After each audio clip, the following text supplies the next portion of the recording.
Hi hello friends. So அண்ணனும் தங்கச்சியும் வந்துட்டு ரொம்ப பிஸியாக வந்துட்டு ஒரு வேலையை பார்த்துட்டு இருக்காங்க. அது என்னென்னா, அவங்க அப்பா வந்துட்டு இந்த ஆலங்காய் வந்துட்டு ரெடி பண்ணுறேன்னு சொல்லிட்டு ரெடி பண்ணிட்டு இருந்தாங்களா, அதை வந்து உத்து பார்த்துட்டு கிடந்தாங்க. அது என்னென்னு எனக்கே சரியாக தெரியல.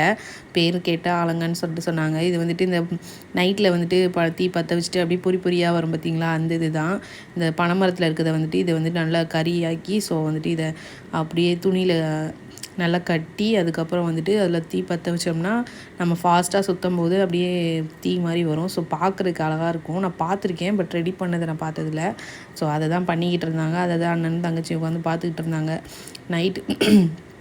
நைட்டு பண்ணுறதுக்கு நல்லாயிருக்கும்ல நியூ இயர் அன்றைக்கி. ஸோ கேக்லாம் வெட்டலான்ட்டு மைண்டில் வச்சுருக்கோம். அதனால் கேக் வெட்டிட்டு இந்த இது பண்ணி பார்க்கலாம் அப்படின்ட்டு வீடியோ எடுக்கலாம் அப்படின்னு சொல்லியிருந்தோம். ஸோ அதை தான் வந்து ரெடி பண்ணிக்கிட்டு இருந்தாங்க. அதுக்கப்புறம் நைட்டு நானும் தருண் பாப்பா எல்லோரும் வந்துட்டு கேக் வாங்குறதுக்காக வந்துட்டு ஒரு 8 மணிக்குள்ள போயிட்டு 1/2 கிலோ கேக் மட்டும் வாங்கிட்டு வந்தோம். அப்படியே ஸ்நாக்ஸ் சாப்பிட்டுட்டு வந்தோம். ஸோ அதுக்கப்புறம் நெக்ஸ்ட் வீடியோவில் வந்துட்டு நான் வந்துட்டு கேக் கட்டிங் வீடியோலாம் ஷேர் பண்ணுறேன். ஸோ வீடியோ வந்துட்டு லாங்காக போகுங்கிறதுனால பார்ட் 2 வீடியோ வந்துட்டு நான் அப்லோட் பண்ணுறேன். ஸோ நெக்ஸ்ட் வீடியோவில் பார்க்கலாம். பாய்.